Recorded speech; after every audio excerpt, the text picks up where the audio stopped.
반갑습니다. 평생자산관리연구소의 유평창 소장입니다. 한 달 동안의 경제 이슈와 자산관리에 대해서 알아보는 맛있는 경제 브런치 시간입니다.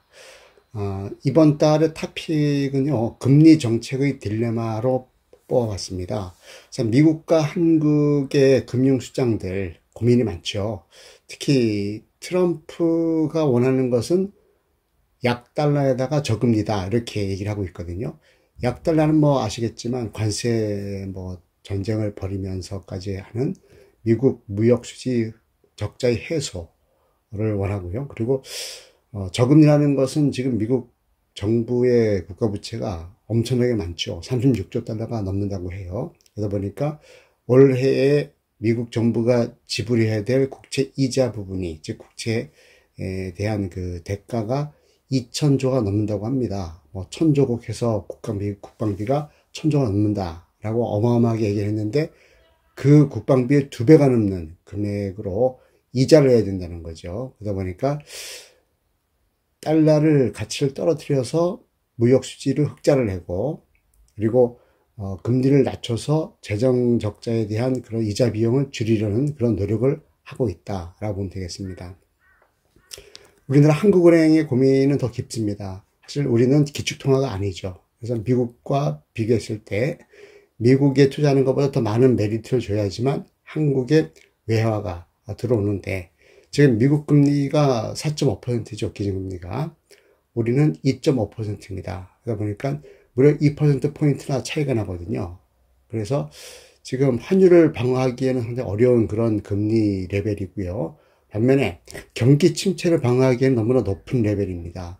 지금 대한민국의 GDP 성장률이 올해 1%대가 깨질지도 모른다라는 그런 보고서가 많이 나오고 있습니다. 즉 0%대, 0.8 이렇게 얘기하고 있는 거를 봤을 때 거기에 한 3배 되는 그런 규모의 기준금리는 우리 경제 주체들에게 큰 부담이 되고 있죠. 특히 부채 기반으로 하는 사업하는 그런 기업들과 주택담보대출을 비롯해서 대출을 많은 가계의 부담이 큰 거죠. 그러다 보니까 소비가 위축이 돼서 경기가 침체가 되는 이런 일이 생길 수가 있다는 거죠. 이미 경기 침체라고 보는 경우도 많이 있고요.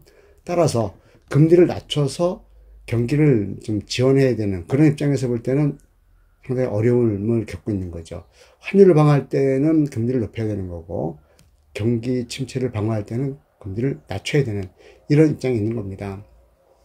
아무튼 미국이나 한국이나 금리가 높다라는 데 인식을 같이 하고 있으니까 조만간 금리가 경기 체력에 맞게끔 좀 저금리로 조절되기를 바라겠습니다.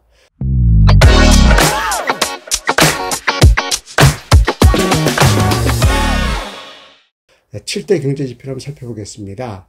경제심리지수는 100 기준인데 92.8로 100보다 낮아 있지만 지난달과 조금 비슷한 그런 입장이고요. 소비자 물가 상승률은 여전히 아주 안정된 그런 모습을 보이고 있습니다. 다행입니다. 소비자 심리지수는 많이 올랐습니다.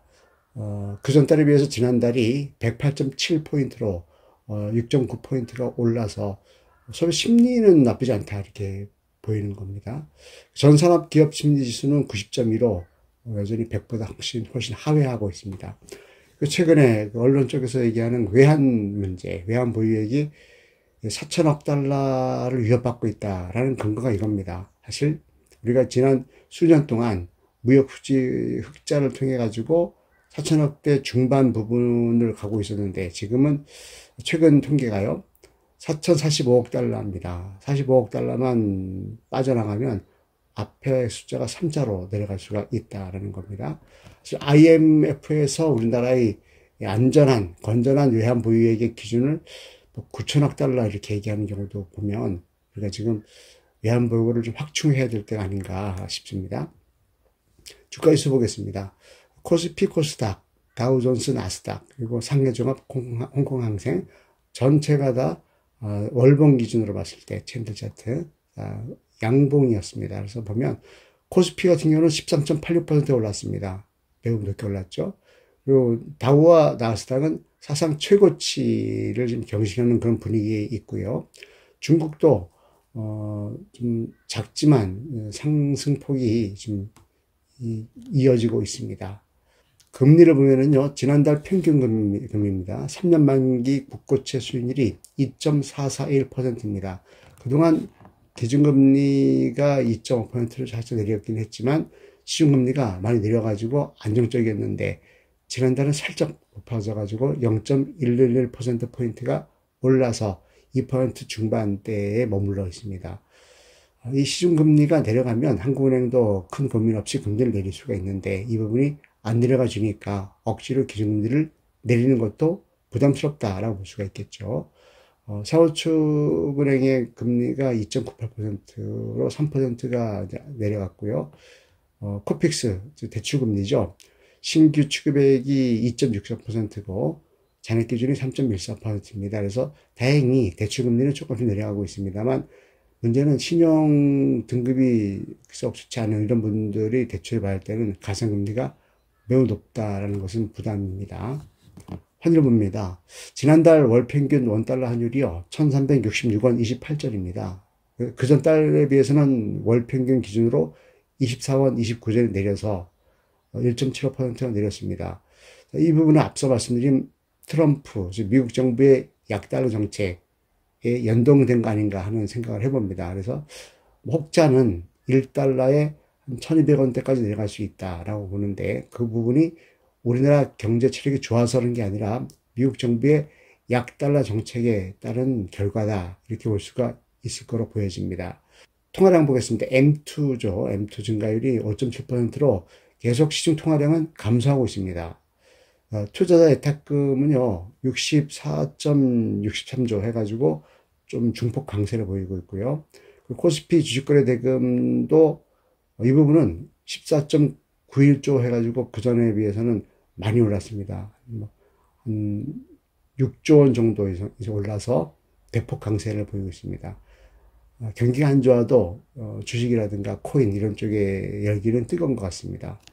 주식형 펀드 잔액은요 143조 정도 해서 중폭 강세를 보여주고 있습니다. 물론 다 지난달 평균 통계입니다. 원자재 보겠습니다. 두바이유는 4달러 20센트 올라서 67달러 31센트입니다. 지난달 평균이. 국제 금시세는 상한선을 모를 정도로 많이 올라가고 있습니다. 1온스 7.5돈이죠. 1온스에 무려 3,371달러를 지난달에 평균적으로 보여주고 있습니다.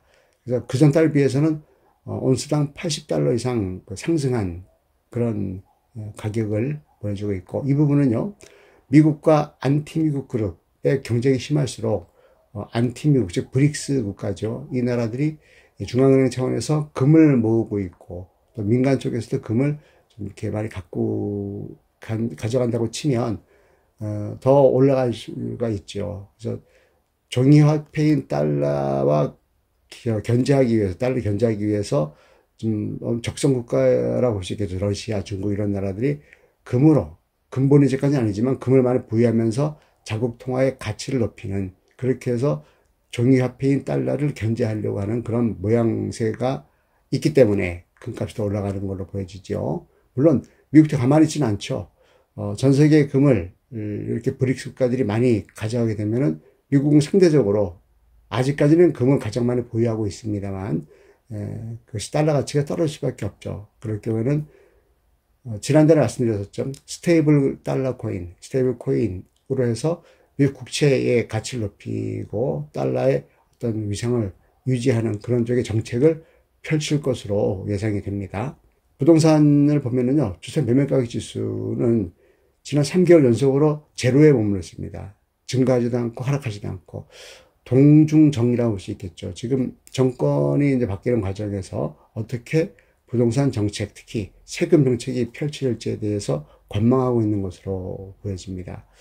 주택 전세가격 지수는요, 3개월 연속 보면 마이너스 0.1, 플러스 0.1, 지금은 0 이렇게 해서 주택 매매가격 지수의 선행지수라고 볼 수 있는데 약간의 움직임이 있다가 지금 다시 멈춘 이런 입장으로 있습니다. 물론 현 정부에서 어떤 매매라든가 전세라든가 또는 금리라든가 이런 것에 대해서 정책을 강력하게 펼치면 당장에는 어떤 변화가 있을 겁니다. 하지만 길게 보면은 시중 금리와 그리고 공급량에 따라서 결정이 될 것으로 예상이 됩니다. 이번 한 달도 성공적인 자산 관리 하시기 바랍니다. 감사합니다.